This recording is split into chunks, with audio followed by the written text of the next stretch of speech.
Eu estou numa série de mensagens em cima do tema ética no reino de Deus, e hoje eu quero continuar lendo no livro do Evangelho de Mateus, capítulo 5, nós vamos ler do 17 ao 24, aqui é o sermão do reino, o sermão da montanha, aliás, né? Que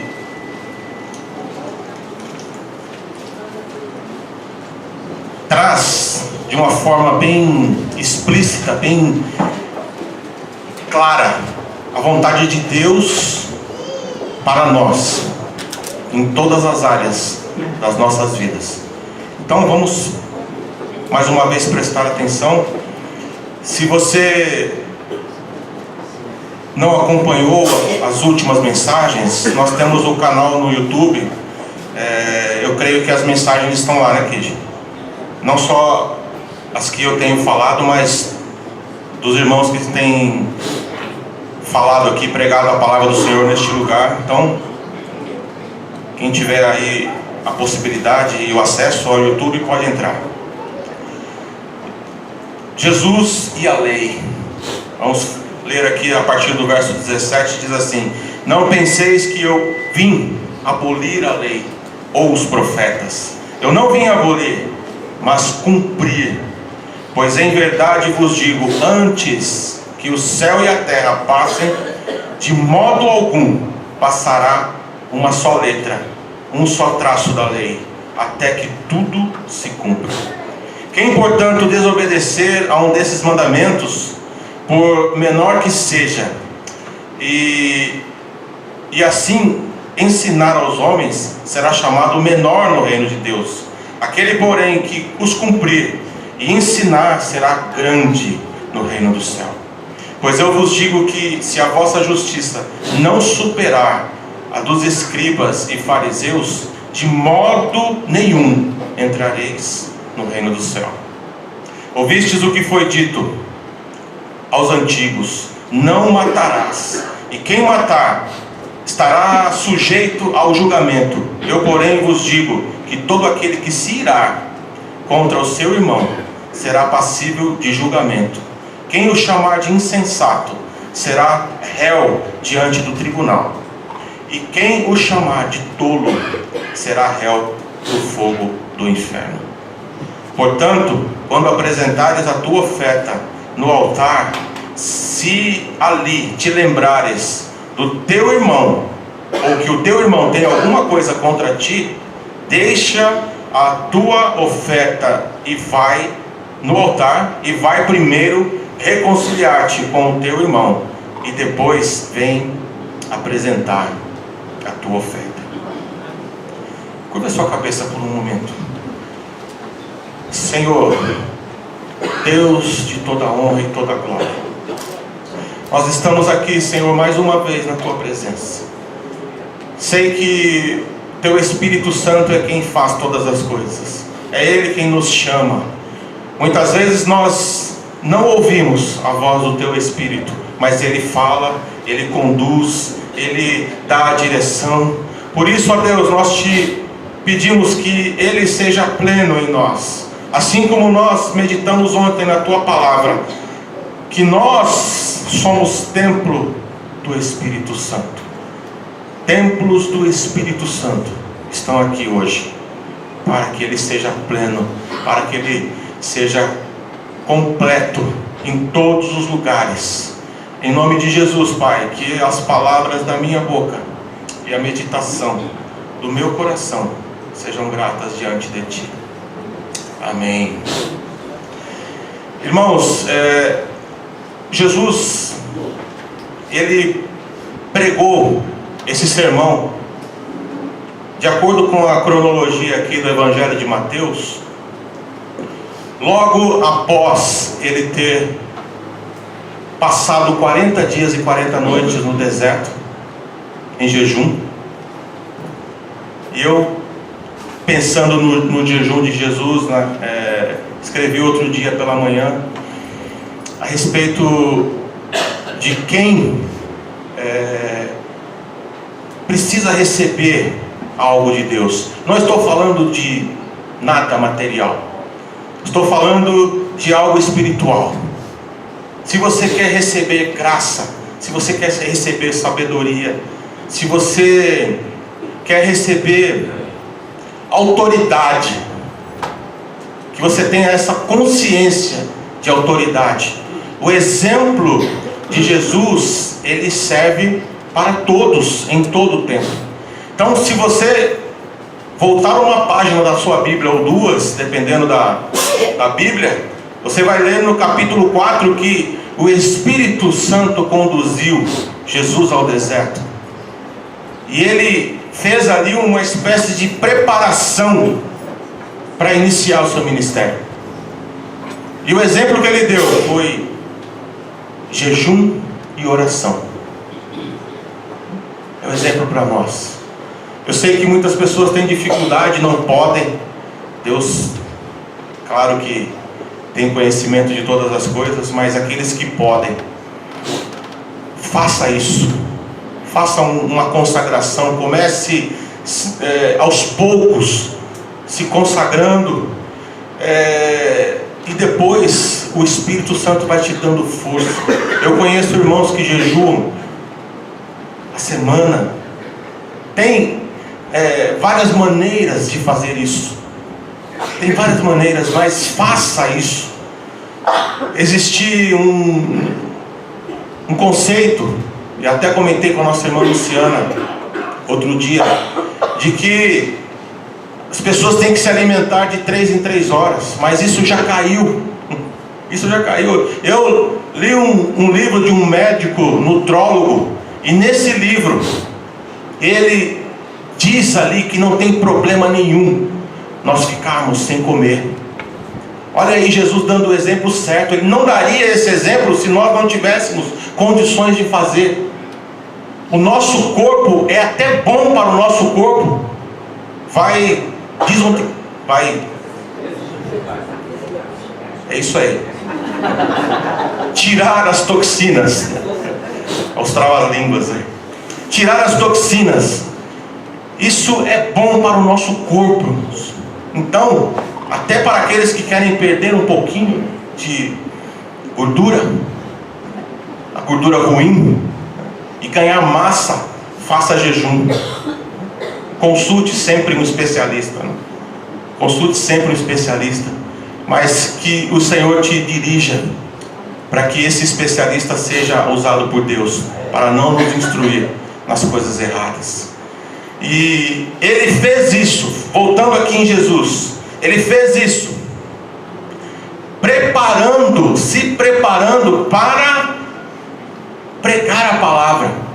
Vejam, irmãos, que pela Bíblia, Jesus não iniciou seu ministério curando. Ele não iniciou seu ministério operando milagres, fazendo coisas mirabolantes, não. A intenção do coração dele, naquele momento, era a proclamação da salvação, a proclamação do Evangelho. A primeira coisa que nós temos que entender, ou a primeira coisa que nós temos que fazer, enquanto cristãos, é proclamar as verdades da salvação.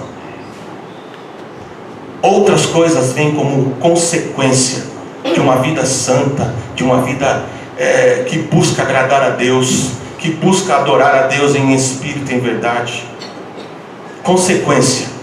Então você quer ver milagre acontecer no seio da igreja, no seio da tua família, no teu trabalho, na tua vida secular. Você quer ver milagres acontecer? Estude a palavra. A palavra do Senhor nos diz, o próprio Jesus diz: conhecereis a verdade. Quem é a verdade? Eu sou, disse ele, o caminho, a verdade e a vida. Ele é a verdade, ele é a palavra. Então, conhecendo a verdade, automaticamente você se liberta. Não precisa de sessão do descarrego, não precisa de passar pelo sal grosso, não precisa de fazer campanha de cura, libertação, não precisa. A palavra é clara: conhecereis a verdade. e a verdade vai te libertar. Quando você tiver Jesus entronizado dentro de você, dentro de mim, dentro de qualquer pessoa, você é liberto. Você é liberto. Tudo é aqui, irmãos. A palavra do Senhor diz, Romanos capítulo 12, que nós somos sacrifício vivo, oferecendo o nosso corpo a Deus como sacrifício vivo, que é o vosso culto racional, o culto inteligível, o culto em que nós entendemos o que está acontecendo. Aí o Espírito Santo de Deus opera. Aí o Espírito Santo de Deus faz o que ele precisa fazer. Ele transforma mentes, ele muda situações, ele faz com que nós nos acalmemos na hora que precisamos nos acalmar, que nós venhamos a agir na hora que precisamos agir, que ele faz com que você fale na hora certa, com que você haja na hora certa. Ao momento de ficar calado, ao momento de agir, ao momento... Tudo isso, irmãos, tudo isso, o Espírito Santo de Deus pode fazer. Ele pode fazer, porque Ele é poderoso. Ele é poderoso para qualquer coisa. E Jesus estava aqui, no Sermão do Monte, ensinando o que Deus quer, a partir das palavras de Jesus. O que Deus quer de nós. Isso aqui é uma palavra para todos os tempos. Todos os tempos. Em primeiro lugar, irmãos, aqui nesse texto em que nós lemos, ele estava se referindo à lei de Deus, propriamente dito aos 10 mandamentos, ao decálogo, mais especificamente, a lei moral de Deus. Essa lei que eu tenho certeza que Deus colocou no DNA de todo ser humano. Todo ser humano. Se você ler Romanos capítulo 2, entre outras palavras, o apóstolo Paulo está ensinando que a consciência do homem, a alma do homem, a maneira de ser de todo homem tem ali a lei do Senhor gravada em seu coração. Porque nós, quando pensamos em salvação, quando pensamos em julgamento de Deus, quando pensamos em várias coisas, muitas pessoas podem se perguntar: mas e aqueles que nunca ouviram falar de Deus? E aqueles homens do Antigo Testamento? Todos serão julgados pela sua consciência. E quando Jesus fala: ide por todo mundo, pregai o Evangelho a toda criatura, quem crer e for batizado será salvo, e quem não crer será condenado. Quando essa palavra chegar até essa pessoa. E o apóstolo Paulo diz assim: como pregarão? Para que essas pessoas preguem, eles têm que ser enviados.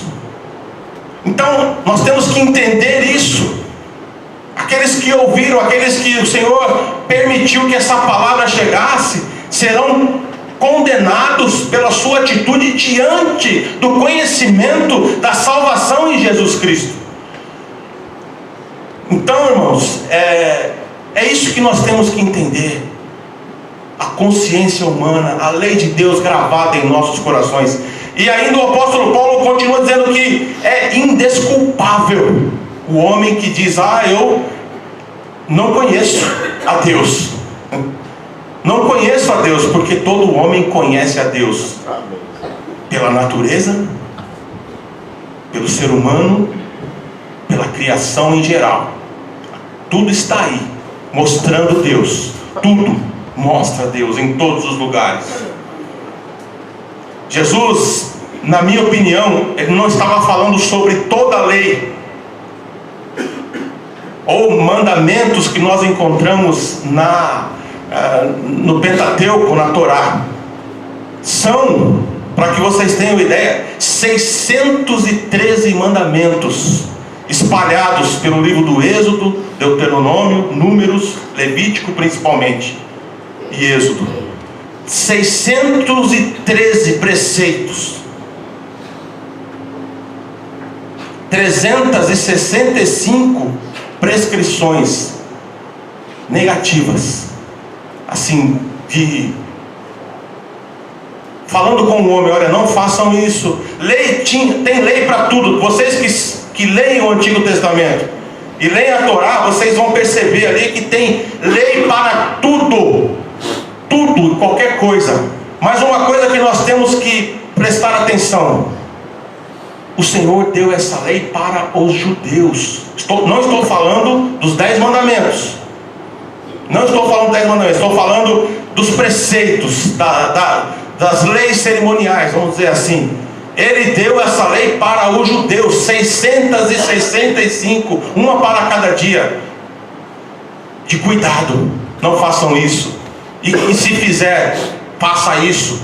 O Senhor ensinando 248 prescrições positivas. Vamos dizer, se você, Deuteronômio 28, vai lá. O que tem de negativo ali, se você sair dos caminhos do Senhor, e de positivo, o negativo ganha muito mais. A instrução que fala sobre as maldições que podem vir sobre aqueles que desobedecem a palavra. Ah, mas a lei é para os judeus? Sim, é para os judeus. Mas vamos aqui entender, irmãos. O povo do Senhor sai de um país, sai de um lugar idólatra, e o Senhor chama esse povo e quer levá-los para uma terra que Ele prometeu a Abraão. O que o Senhor precisa fazer? Instruir esse povo. Colocar uma lei, tem que ser algo severo, tem que ser forte. Ainda que as ordens de Jesus, ou os mandamentos que Jesus interpretou, na minha opinião, eu creio que na opinião de muitos, o nível é mais elevado. Nós vamos ver isso aqui rapidamente. Então, vamos pensar nos 10 mandamentos. Se você ler lá em Êxodo capítulo 20, quando Deus começa dizendo: não terás outros deuses além de mim. Primeiro mandamento. Porque existiam muitos deuses no Egito e em todas as nações da antiguidade. Muitos deuses falsos, porque não existem. É o Salmo 115 que diz que aqueles que confeccionam imagens de escultura são iguais a elas, se tornam iguais a elas. Em que sentido? Não entendem, não veem e não falam. Não existem outros deuses. O que existem, irmãos, que nós sabemos, são demônios disfarçados por detrás de muitas questões que as pessoas, que os antigos e as pessoas do nosso tempo entendem como deuses. Demônios que fazem milagres, como operaram, pensando no Egito, na saída do povo do Egito. Cegos, se tornam cegos aqueles que se prostram diante de uma imagem de escultura. É a palavra do Senhor quem diz, não sou eu. Então Jesus estava falando da essência da lei, daquilo que Deus colocou em todo o coração humano. Pensando um pouquinho sobre lei e graça, o apóstolo Paulo diz que nós somos salvos pela graça, e isso não vem de vós, ou seja, não é pelas obras. Qualquer obra que eu venha fazer, pensa aí em algo que você possa fazer. Eu vou dar esmola, eu vou ajudar, eu vou fazer isso, eu vou fazer aquilo. Isso não tem nada a ver com salvação. Se você faz isso, é porque você é salvo. Amém.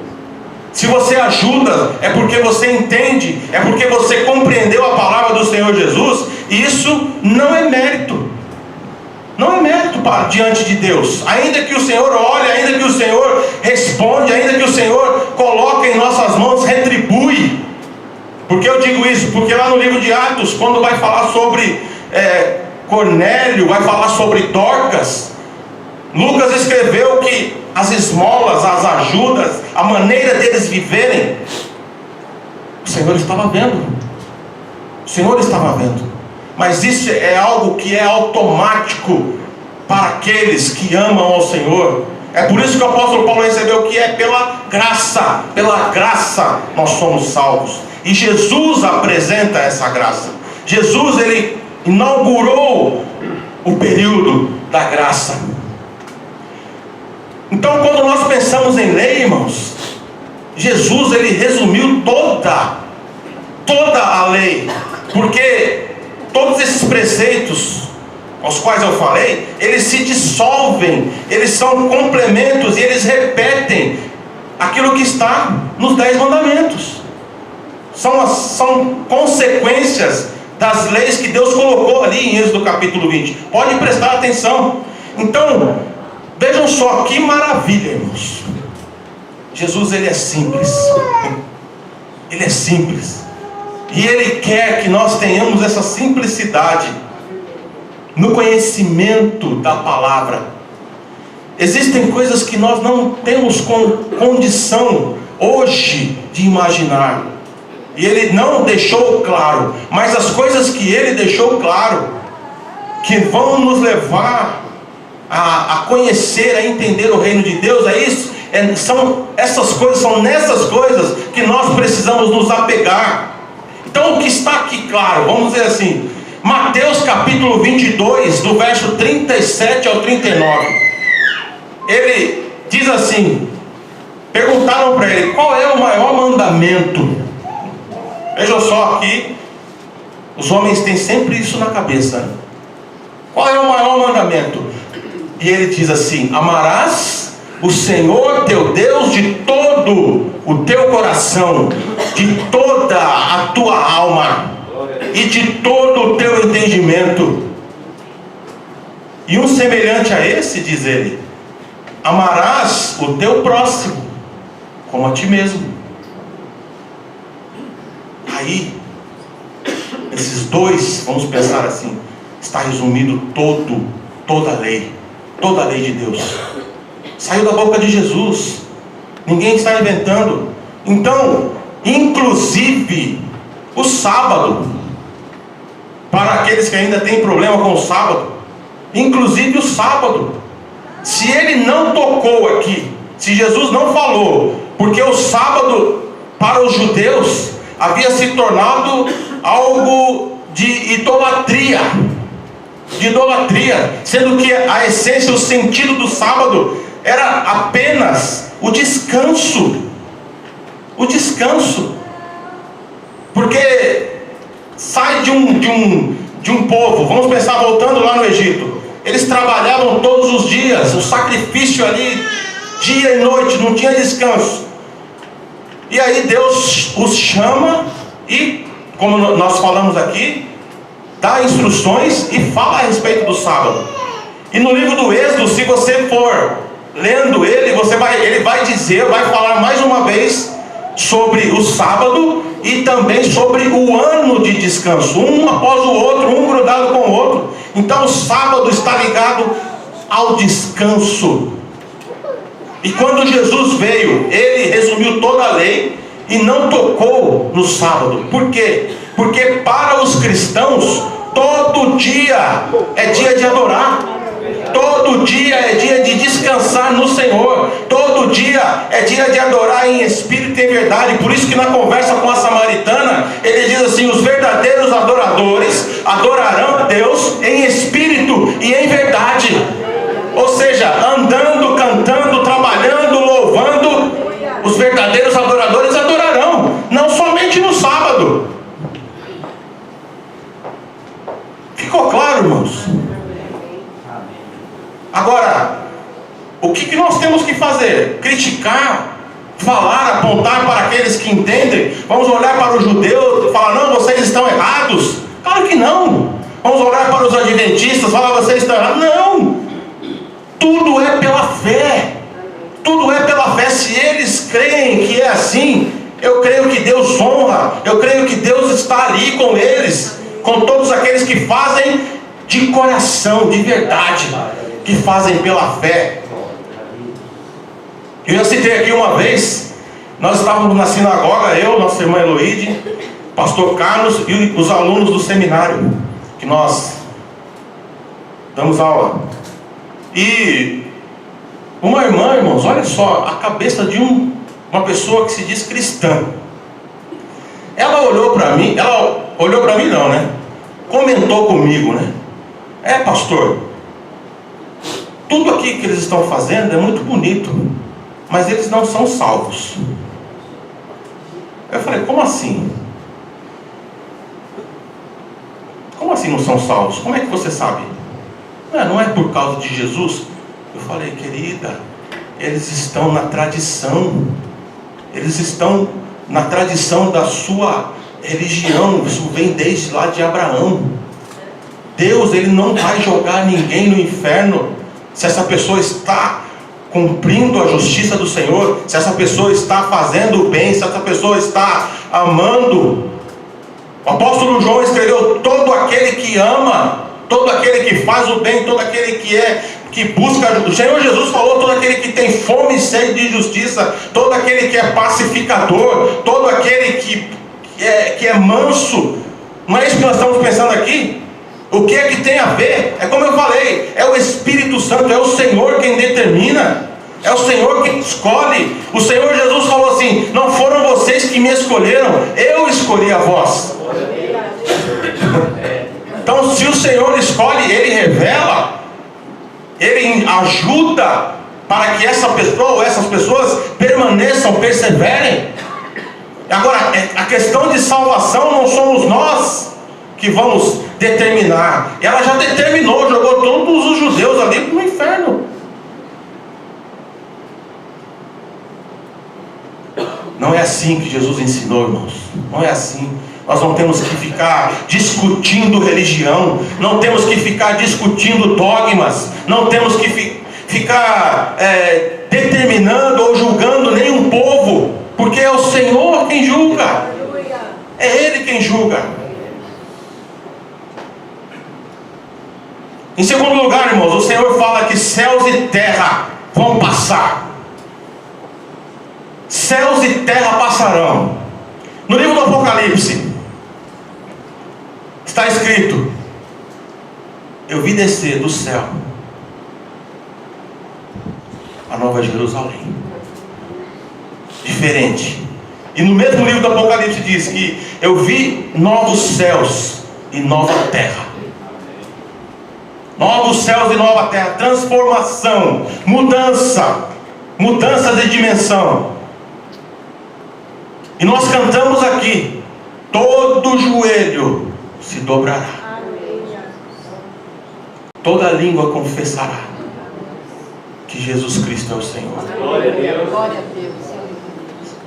Se vai ser nessa dimensão ou em uma outra dimensão, eu não sei. Mas judeus, budistas, as religiões da Índia, todos muçulmanos, todos. Mais uma vez repito, a palavra do Senhor diz, não sou eu: todo joelho se dobrará. Todo joelho, não importa que segmento você é, não importa o que você professou, mas todo joelho se dobrará e toda língua confessará que Jesus Cristo é o Senhor. Oh Deus eterno, Deus amado, céus e terra vão passar, irmãos, mas as palavras do Senhor não hão de passar. Não vão passar. As profecias, o Antigo Testamento, toda a Bíblia, o Alcorão, aponta para Jesus, sem eles saberem. Muitos judeus ainda não compreendem, mas toda a palavra do Senhor, toda a Bíblia, Antigo e Novo Testamento, aponta para Jesus. O último livro de Stephen Hawking, que foi publicado agora, ele vai mostrar ali, entre outras coisas, esse físico que faleceu há pouco tempo, ele, nos seus estudos, ele chegou à conclusão de que o sol vai desaparecer. Ateu, mas o joelho vai dobrar. Ele chegou à conclusão nos seus estudos que o sol vai desaparecer e que o universo vai sofrer uma mudança drástica. E o que a lua, o que a Bíblia diz lá no Apocalipse? o sol não existirá mais. Porque Deus vai iluminar toda a terra. Vejam só, irmãos, que maravilha. O sol não vai existir mais, o mar não vai existir mais. O Senhor será tudo em todos, enxugará toda lágrima. Deus seja louvado. Se a vossa justiça, se a vossa ética não superar a dos escribas e a dos fariseus, de modo algum entrareis no reino de Deus. O que Jesus estava querendo dizer, irmãos? A lei diz isso, mas eu estou falando isso daqui agora. Escutem e pratiquem aquilo que eu estou falando. No verso 20 diz isso. A lei diz, em quarto lugar, não matarás. Eu, porém, vos digo, se você ou vocês se irarem, se você se irar contra o teu irmão, vou aqui parafrasear aqui um pouco, se você xingar o seu próximo, se você se descontrolar no trânsito, se você não tiver paciência na fila e começar a blasfemar, começar a xingar, arrumar confusão, e o Senhor falou que a Bíblia está dizendo, olha, você será réu do fogo do inferno. Dura essa palavra, mas não é minha. Me perdoe, irmãos. Palavra do Senhor. Em outras palavras, o que Ele está dizendo? Sejam mansos. Não é isso? Sejam pacificadores. Ele acabou um pouquinho antes de falar isso, de falar sobre as bem-aventuranças. Então ele está explicando para o povo que a lei, ela ainda deixava algumas brechas, mas ele está exigindo de nós um nível mais alto de espiritualidade. Ele está exigindo de mim, de você. Aí você pode dizer, mas é impossível, pastor. É impossível. Não, não é impossível. Não é impossível. Porque senão ele não pediria, irmãos. Ouça essa palavra. Não entenda, não comece a interpretar a palavra do Senhor do teu jeito. Mas com as minhas desculpas, com as vossas desculpas. Deus me conhece. É claro que Ele te conhece. Deus sabe das minhas fraquezas. É claro que Ele sabe. Mas Ele está dizendo aqui, é possível ser manso. Sejam mansos. Sejam pacificadores. Tenham fome e sede de justiça. Ou seja, é possível, irmãos. Como não é possível? O ódio, a intolerância ou qualquer outro sentimento é como um veneno.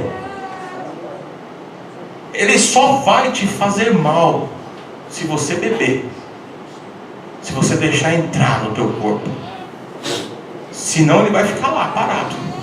Ninguém tem o poder de te obrigar a beber o veneno do ódio, a beber o veneno da intolerância, a beber o veneno da inconstância. Ninguém pode te obrigar, porque Ele venceu. Quando Ele lá na cruz diz, está consumado, quando Ele deu autoridade para a sua igreja, eu dou autoridade a vocês no céu e na terra. Vocês colocarão as mãos sobre os enfermos, vocês poderão ser mordidos por escorpiões, por serpentes, vocês podem passar, enfim, por muitas coisas, mas eu estou dando poder a vocês. Usem o meu nome. Podem usar o meu nome, o Senhor Jesus que disse. Então, se alguma coisa vier assolar a tua mente, a primeira coisa que você tem que falar, em nome de Jesus, eu não aceito esse pensamento. Em nome de Jesus, eu não aceito esse comportamento que eu estou tendo.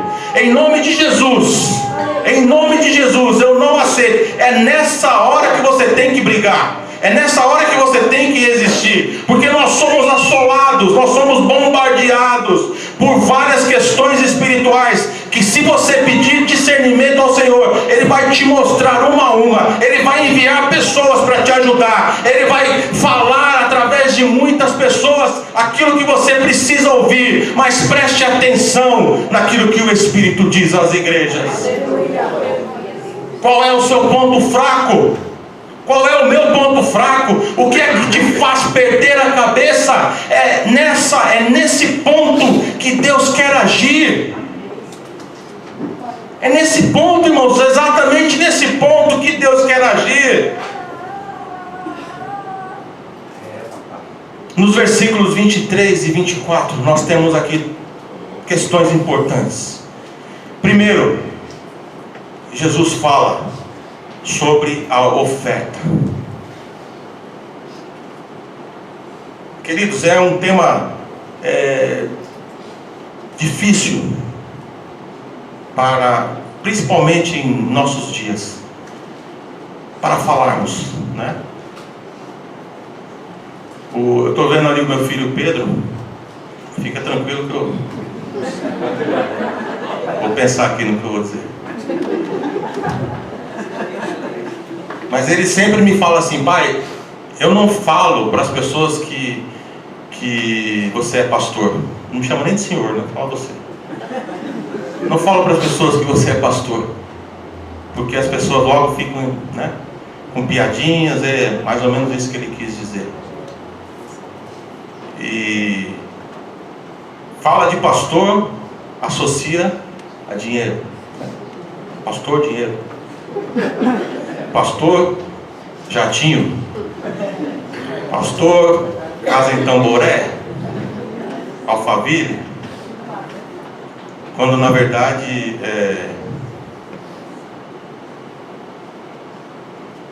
vou falar aqui do nosso pastor, né?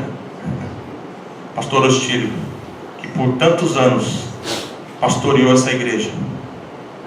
E um dia um rapaz foi na casa do pastor, casa simples, né?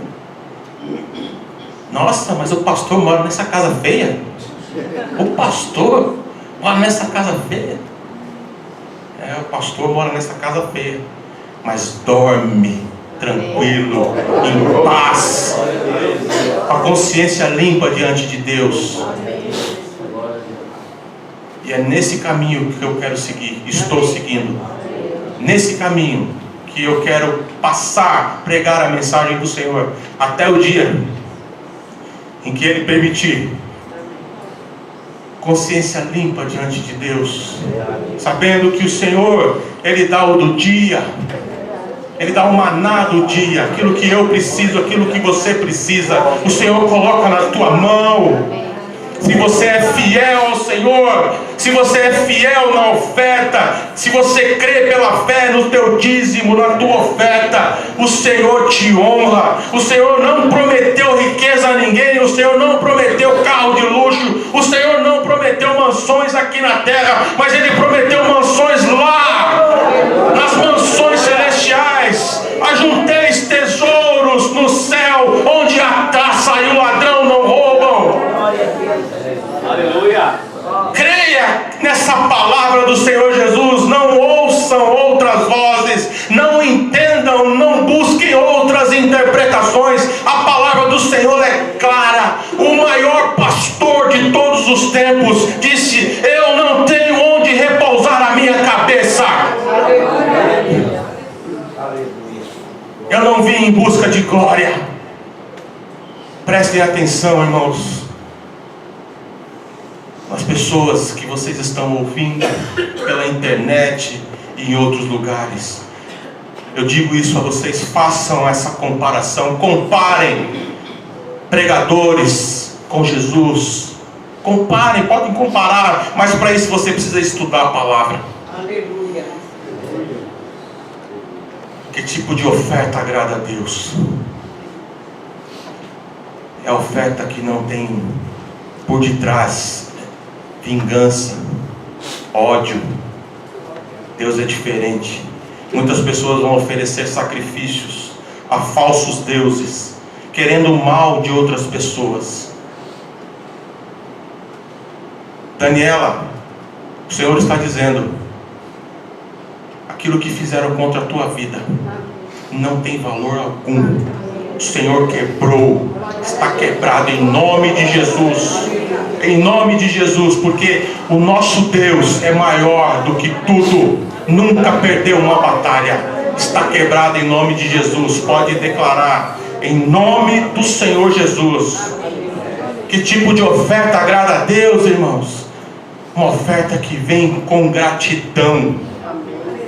É uma oferta que vem com alegria, olhando para o Senhor, ofertando para o Senhor. Quando Jesus elogiou aquela viúva que só deu uma moeda, não sabemos o valor daquela moeda, mas ela deu tudo aquilo que ela tinha. Tudo aquilo que ela tinha. Não estou dizendo que todos têm que fazer isso, não. O Senhor falou a respeito daquela mulher, mas é de acordo com a fé de cada um. É de acordo com a fé de cada um. Se você tem fé para ofertar. Ontem o Guilherme deu um testemunho maravilhoso aqui, dizendo: eu sou fruto de dízimo e de oferta. Estou aqui porque as portas da igreja estão abertas, estiveram abertas durante todo esse tempo, por causa da oferta e do dízimo. A palavra do Senhor, ela é clara, irmãos, dizendo, até no livro de Malaquias: trazei todos os dízimos à casa do tesouro, para que haja mantimento na minha casa. Para quê?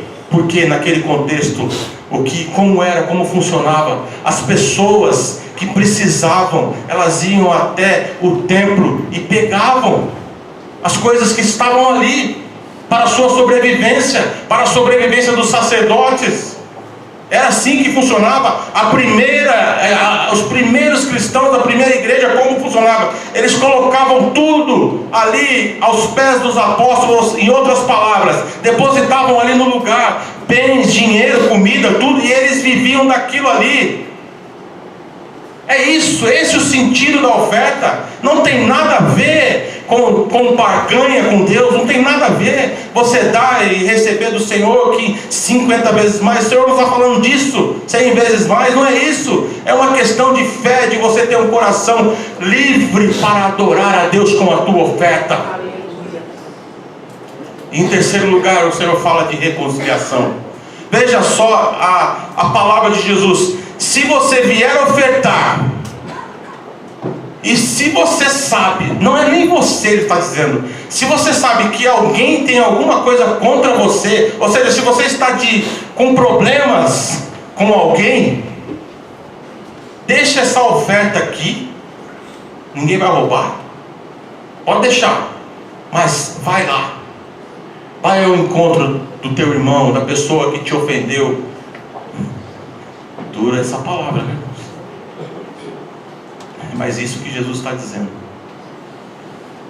Se alguém lhe bater em uma face, dê a outra.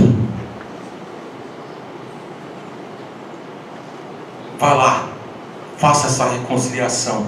Depois que isso acontecer, vem e oferece a Deus a tua oferta. Quem subirá ao trono do Senhor? Aqueles que têm mãos limpas e um coração puro. As palmas louvam ao Senhor.